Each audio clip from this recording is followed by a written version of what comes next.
Actually నా ఇంటర్వ్యూస్లో ఒక ఆనవాయితీ ఉంది, ఏంటి టాటూస్ గురించి అడగడం. ఇవన్నీ టాటూస్ ఉన్నాయి నాకు.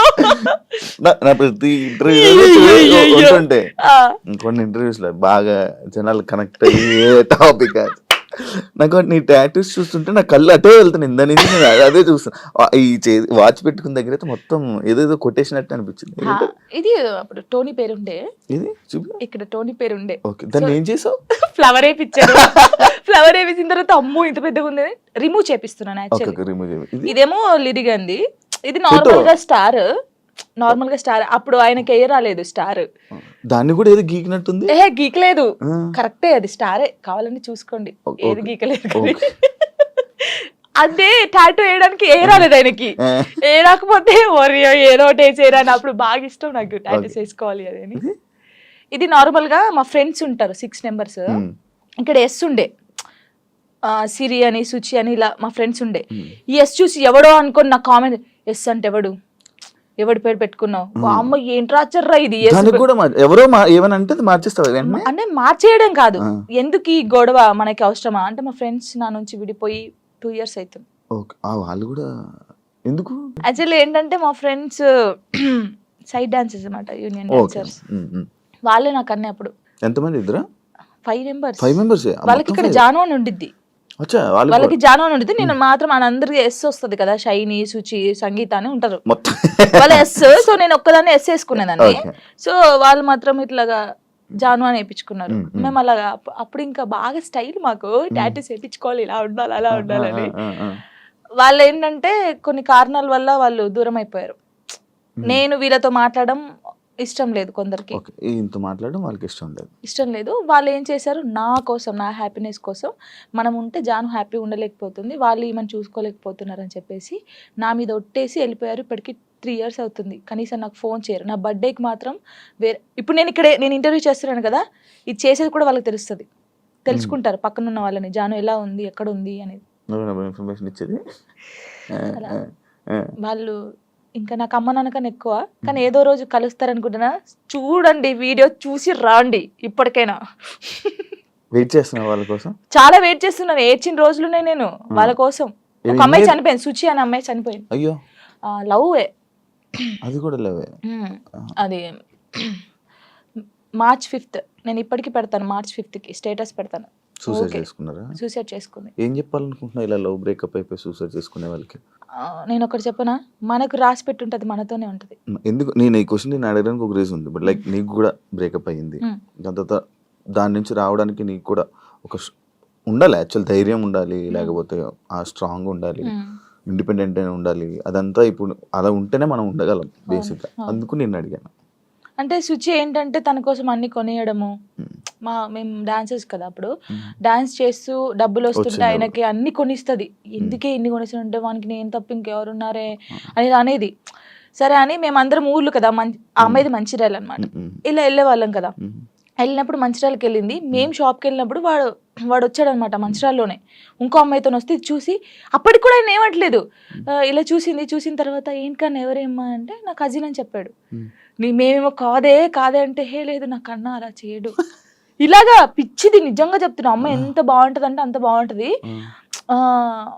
ఏం చేయలేదంటే తర్వాత ఈ అమ్మాయి వచ్చింది కదా, ఆ అమ్మాయి వచ్చి అడిగింది ఈ అమ్మాయి ఎవరని, నా ఫ్రెండ్ అని చెప్పాడు. మేము విన్నాం, నువ్వు పోయి అడుగు ఇప్పుడు మళ్ళీ ఎవరనంటే నేను చేసుకునే అమ్మాయి అని చెప్పాడు. ఈ పిల్ల అక్కడ జోక్ చేస్తున్నావు కన్నా, నిజం చెప్పు అనడం. ఈ పిల్ల లేదు నేను నిజంగా ఈ అమ్మాయిని లవ్ చేస్తున్నాను, పెళ్లి చేసుకుంటున్నా, ఆల్రెడీ పెళ్లి కూడా ఫిక్స్ అయిందని చెప్పాడు. ఏమనలేదు, వచ్చేసింది. మేమందరం పండగకి ఇంటికి వచ్చేసాము. ఏమొక్కతే హైదరాబాద్ రూమ్లో ఉంది, పురుగుల మందు తాగేసింది. 6 days వరకు రూమ్లోనే ఉంది. ఓనర్స్ వచ్చి స్మెల్ వస్తుందని చూసిన తర్వాత మేము వచ్చాం. ఒక్కొక్క కాలు ఇంత అయిపోయింది, ఇలా ముట్టుకుంటే ఇలా. చాలా దారుణమైన సిచ్యువేషన్. అసలు ఎవరికీ తెలియదు. ఇలా చాలా మంది అవుతున్నారు కానీ ఎవరికీ తెలియదు. నేను చెప్తున్నాను కదా, కానీ నేను ఒక్కటే నిజంగా చెప్తున్నాను, ప్రేమించండి, ప్రాణం కన్నా ఎక్కువ ప్రేమించండి. దక్కట్లేదు అన్నప్పుడు చచ్చిపోవాల్సిన అవసరం లేదు. నువ్వు నిజంగా ఆయన ప్రేమిస్తే, అమ్మాయినా అబ్బాయినా, లైఫ్ లాంగ్ ఆయన కోసమే నిల్చొని ఉండు. పెళ్లి చేసుకోకు ఎవరిని, తనను చూస్తుండు, 1 side లవ్ చేయి. నీకు అయిన ఇష్టం ఉంటే, తనకు నువ్వంటే ఇష్టం లేదు కానీ నీకు తనంటే ఇష్టం ఉంది అనుకో, హ్యాపీగా ఇలాగే ఉండు. తనని తలుచుకుంటు, ఏదో ఒక్క రోజు తనకు అర్థమవుతుంది కదా, అప్పుడు తను ఫీల్ అవుతాడు కదా, నీ అమ్మాయి ఇంత మంచి అమ్మాయిని మిస్ అయ్యాను ఏంది అని. నేను అనేది అదే. ఒక్కటి చెప్తాను శివ గారు, మనం కాళ్ళు ఏళ్ళు పట్టుకుంటూ వచ్చే ప్రేమ ఎప్పటికీ ఉండదు. వాళ్ళకి ఇక్కడ నుంచి వస్తేనే ప్రేమ అది ఉంటది. నేను నిజంగా చెప్తున్నాను, ఏదైనా రాత బట్టే, రాత లేదు ఏది లేదు అంటారు కానీ రాత ఉంటది. ఒక మనిషి కలవడానికి రాసి పెట్టుంటేనే కలుస్తారు. అది రాసి పెట్టుంటేనే వాడు మన పక్కకు ఉంటాడు, మనతోనే ఉంటాడు. మనంతలు మనం బలవంతంగా వెళ్ళి తెచ్చుకుంటే మధ్యలో ఏది రాదు. ఇప్పుడు నేనున్నాను మీకోసం, ఒక అమ్మాయికి చెప్తాను, శివ గారు మిమ్మల్ని బాగా లవ్ చేస్తున్నారు, ప్లీజ్ రాండి అంటే నా మాట వచ్చేస్తాను.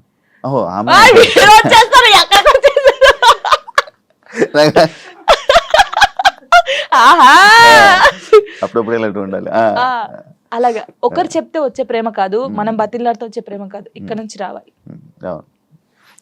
వస్తుందని వెయిట్ చేస్తా. అవును, నువ్వు రీసెంట్ గా అమరాన్ మూవీ చూసావు కదా, ఏడ్చావు కదా నువ్వు. అంటే ప్రతి ఒక్కరూ ఆ మూవీకి వెళ్ళి ఏడుస్తున్న ఒక రీల్ పెడుతున్నారు రీసెంట్ ట్రెండ్. అంటే ఇలా పెడుతున్నారని చెప్పి నువ్వు ఏడ్చి పెట్టావా, లేకపోతే అసలు ఏం కనెక్ట్ అయ్యి నువ్వు దాంట్లో?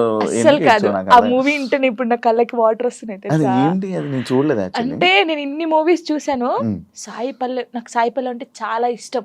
ఈ ముగ్గురు అమ్మాయి, ఎందుకంటే నేను తనలా ఉండాలి, తనలా క్యారెక్టర్ ఉండాలి నాది, తనలాగా స్ట్రాంగ్ గా ఉండాలి, తనలాగా డాన్స్ చేయాలి, తనలాగా యాక్టింగ్ చేయాలి, నాకు చాలా పిచ్చి.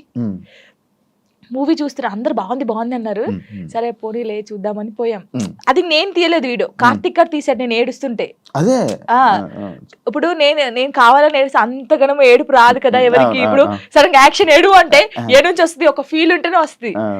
చూస్తున్నాను, ఎక్కడ కనెక్ట్ అయ్యానంటే ఆ పిల్ల వాడు వద్దు మన ఇద్దరికి సెట్ కాదు ఇంకా అని చెప్పేసి ఫోన్ కట్ చేసి వెళ్ళిపోద్ది. వాళ్ళ డాడీకి చెప్తారు కదా, తను నాతో ఉన్నా లేకపోయినా తను నా మనసులో పెళ్లి చేసుకున్నాను, నా మనస్ఫూర్తి పెళ్లి చేసుకున్నాను, తను నాతో ఉన్నా లేకపోయినా తన కోసం ఇలా ఉంటానని. అబ్బా కరెక్ట్ అదే ఆ సిచ్యువేషన్ కనెక్ట్ అయ్యి ఏడ్చావా?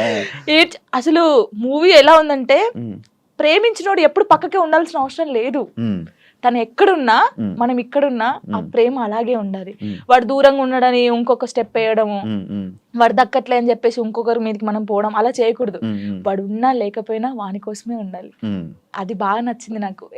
ఏడ్ చేశాను కదా అంటే, జానుకి ఫోక్ సాంగ్స్ తప్ప మిగతావి చేయడం చేత కాదు అనే కామెంట్కి మీ రిప్లై వచ్చింది కామెంట్స్. అందుకే డీలో నేను కొన్ని సాంగ్స్ చేశాను. ఇప్పుడు డోలే డోలే సాంగ్ కానీ, ఇంకా కొన్ని అంటే ప్రాపర్టీస్ తో చేయడం కానీ, వెస్టర్న్ కూడా చేశాను నేను. నాకు రాంది కూడా నేను ట్రై చేశాను, క్లాసికల్ కూడా చేశాను నేను. వాళ్ళు చూస్తే వాళ్ళకి అర్థం అవుతుంది. అంటే మాస్టర్ ఎలాగంటే అందరు ఇలా అంటున్నారు కదా, నువ్వు డిఫరెంట్ గా చేయాలి. అభి కదా, అభి మాస్టర్ అలానే డిఫరెంట్ గా చెప్తా అలా అని కొంచెం డిఫరెంట్ గా చేయించాడు. ఇప్పుడు ఒకవేళ ఇవన్నీ టెలికాస్ట్ అవుతే వాళ్ళకి అర్థమవుతుంది, ఓ జాను ఇది కూడా చేయగలరు. కానీ చాలా మంది నన్ను జాను చాలా బాగా చేసావురా, వేరియేషన్స్ కరెక్ట్. ఇప్పుడు డోలే డోలే సాంగ్ కి ఎక్స్ప్రెషన్స్ ఉన్నాయి, డోలే డోలే సాంగ్ ఎలా ఇవ్వాలి, చిన్నపిల్లలాగా డోలే డోలే అని ఆ సాంగ్ ఎలా ఉందో అలాగే ఇవ్వాలి కదా, అలా ఇచ్చినా తప్పే వీళ్ళకి. నాకు యాక్చువల్లీ డోలే డోలే కూడా ఎంత సాంగ్ చేయొచ్చు అని అనిపించింది, ఎందుకంటే మూవీలో అంత ఉండదు. అందుకే మాస్టర్ ఇప్పుడు గణేష్ మాస్టర్ కానీ, శేఖర్ మాస్టర్, హన్సిక గారు కానీ వాళ్ళ వేరియేషన్స్ చూసారు కాబట్టి అన్ని మంచి కామెంట్స్ ఇచ్చారు. వాళ్ళు అంత పెద్ద మాస్టర్స్ అయితే, ఇప్పుడు నేను ఎవరు అసలు వాళ్ళకి తెలియని కూడా తెలియదు శివ గారు. నేను నార్మల్ గా ఒక ఫోక్ సాంగ్ నుంచి నాకు ఎందుకు సపోర్ట్ చేస్తారు, మరి బాగా చేస్తేనే బాగుందని చెప్తారు, బాగా లేకపోతే బాగాలేదని చెప్తారు కదా. మరి యాక్చువల్లీ ఒకప్పుడు పొలిటికల్ ఈవెంట్స్ కానీ పొలిటికల్ స్టేజెస్ మీద డాన్స్ చేసే అది వీడియో వైరల్ అని తెలుసా, అయ్యో రావా అనుకున్నాను. అవును, నేను ఏం చెప్తున్నాను మీకు, వెల్కమ్ డాన్స్ ఉంటుందా పెళ్లిలో, అలా వెల్కమ్ డాన్స్ చేస్తూ ఇలాంటి స్టేజ్ పర్ఫార్మెన్స్ చేస్తూ, అప్పుడు తెలంగాణ ఉంటది కదా, అప్పుడు అలాంటి చేశాను. అలాంటి చేసి ఇక్కడికి వచ్చాను. నేను ఎంత కష్టపడి ఉంటే ఇక్కడికి వచ్చాను.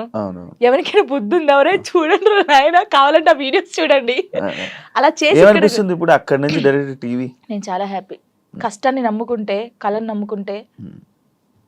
ఇంకా ఇదేనా నీ లైఫ్? ఇంకేమైనా అనుకుంటున్నావా? నేను ఏం అనుకోవట్లేదు. నేను ఎంత పెద్దగా ఎదిగినా కూడా ఫోక్ సాంగ్ అయితే మానిపోను. ఫోక్ సాంగ్స్ అది ఎంత చిన్న ఛానల్ అయినా పర్లేదు, నేను చేసేస్తాను. ఎందుకంటే నేను అక్కడి నుంచి వచ్చాను. ఏదో ఎదిగినా అని చెప్పేసి ఓ సారీ నేను ఫోక్ సాంగ్ చేయను అలా కాదు, ఎంత చిన్నదైనా సరే, కానీ అది సాంగ్ సెలెక్ట్ చేసుకొని నేను చేస్తాను. ఇండస్ట్రీలోనే ఉంటాను. ఇండస్ట్రీలో కమిట్మెంట్ ఇష్యూస్ వస్తే నీకు కూడా వచ్చినట్టుంది? నాకు ఎప్పుడు రాలేదు.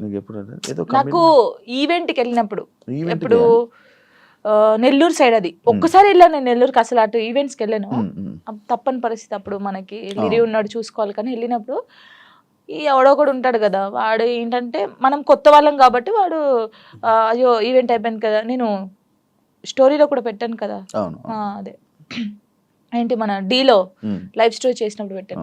అప్పుడు తను అలా నార్మల్గా అయితే ఏంటి మరి మార్నింగ్ తీసుకెళ్ళానంటే కొట్టి పడేసా ఒకటి. ఇలాంటి సిచ్యువేషన్స్ ఇండస్ట్రీలో ఎక్కువ ఎదురవుతూ ఉంటాయి, దాన్ని ఎలా హ్యాండిల్ చేయగలుగుతాం? అంటే నాకు కాలేదు, నాకు ఈవెంట్ ఉందారైంది, కానీ చాలా మందికి జరుగుతుంది. నాకు చాలా మంది చెప్పారు, అక్క ఇలా అంటున్నారు అక్క అన్నప్పుడు, అలా అంటున్నారు అన్నప్పుడు నువ్వు తీసి లాగి పెట్టి కొట్టాలి, ఈ ఛాన్స్ నాకు వద్దనాలి. కొంతమంది అమ్మాయిలు ఏంటంటే పాపం అరే రావాలి ఫేమస్ కావాలని చెప్పేసి కొంతమంది చేస్తున్నారు, కానీ వాళ్ళు మనస్ఫూర్తిగా చేయట్లేదని నేను నమ్ముతున్నాను, ఎందుకంటే ఫేమస్ కావాలని చెప్పేసి. ప్రొఫెషన్లో సూపర్ స్టెప్లు వేసిన జాను లైఫ్లో రాంగ్ స్టెప్స్ వేసింది ఏంటంటే నేను అగ్రీ చేస్తుంది, యాక్సెప్ట్ చేసా. ఎందుకంటే నేను తప్పు చేసిందే ఫస్ట్, చిన్నప్పుడు 16 yearsలో మ్యారేజ్ చేసుకోవడమే తప్పు ఫస్ట్. అది చాలా నేను ఒప్పుకుంటాను దానికి. ప్రెసెంట్ ఫ్యామిలీ నుంచి సపోర్ట్ కానీ ఫ్యామిలీ నుంచి ఇది కానీ చాలా మంచిగా ఉంది కదా? డాడీ ఎలా మమ్మీ ఉంది? Okay, okay. ఎందుకంటే వాళ్ళు ఇప్పుడు నాకు సపోర్ట్ అంటే ఎలాగంటే లివింగ్ చూసుకోవడం, నేను షూట్కి వెళ్ళడం కానీ వాళ్ళ దగ్గర ఉంచేసి ఇటు వస్తారు. వాళ్ళు ఇక్కడే ఉంటారు. డాడీ సింగరేన్ ఎంప్లాయ్ అనమాట, యాక్చువల్లీ రిటైర్మెంట్ అయిపోయాడు. ఈ డాడీ వచ్చి ఒక 20 days ఉంటాడు, వెళ్తాడు. మమ్మీ కూడా 20 days ఉండి వెళ్ళిపోద్ది. అప్పుడు ఇంకా నా డాన్సెస్ ఉంటారు కదా, వాళ్ళని పెట్టడం, లేకపోతే మా చెల్ల ఉండడం, అలా ఉంచేసి వచ్చేస్తాను. ఓకే. జాను లిరి యాక్చువల్లీ కొంతమంది జాను లయరి జాను ఇలా ఇలా అంటుంటారు కదా, పేరు ఏంటి జాను లిరి? నువ్వు ఎవరు పెట్టారా, నువ్వు పెట్టుకున్నావు? నేను పెట్టుకున్నాను. యాక్చువల్లీ నా పేరు ఝాన్సీ. ఝాన్సీయా? ఝాన్సీ. ఎంత మంచిగా ఉంది. టిక్ టాక్ వచ్చింది కదా అప్పుడు, టిక్ టాక్ వచ్చినప్పుడు నువ్వు టిక్ టాక్ బాధితురాలు బాగా చేసి ఓకే. టిక్ టాక్ వచ్చినప్పుడు అందరూ వేరే వేరే పేర్లు పెట్టుకుంటారు. నేను ఝాన్సీ ఎందుకు పెట్టాను, నాకు కొడుకు పేరు పెట్టుకోవచ్చు కదా, వీని కూడా ఫేమస్ చేయాలి. నాకు అప్పుడు ఉండే లిరిని ఒక హీరోని చేయాలని ఉండే. సో అప్పుడు నా పేరు ఝాన్సీ కదా, నన్ను జాను అని పిలుస్తారు. సో వీని పేరు లిరిక్స్ అనమాట. ఒక పోయం లాగా వాడు నిలిచిపోవాలని చెప్పేసి లిరిక్స్ అని పెట్టాను, కానీ లిరి అంటారు అందరు. సో జాను లిరి అని పెడదామని జాను లిరి పెట్టాను. వాని పేరు నా పేరు కలిపి పెట్టాను. పెద్ద ఎంత మీ కొడుకుని మేము తిట్టుకోడు కదా, లిరిక్స్ ఏంటమ్మా నా పేరు అస్సలు తిట్టుకోడు, వాడు చాలా హ్యాపీ ఫీల్ అవుతాడు. వాడు ఏమంటే పెద్ద అయిన తర్వాత జానమ్మ అని ఇలా నీ ఫోటో వేయించుకుంటాడు అంటాడు. అదే అది రీజన్, నువ్వు టిక్ టాక్ వల్ల నీ పేరు జాను లిరి అయింది. సో నాతో పాటు నా కొడుకు కూడా ఉండాలి అని చెప్పేసి ఇద్దరు పేరు పెట్టేసుకున్నాను. ఓకే, చూసారా ఇలా టిక్ టాక్ వల్ల పేర్లు కూడా మారుతాయి.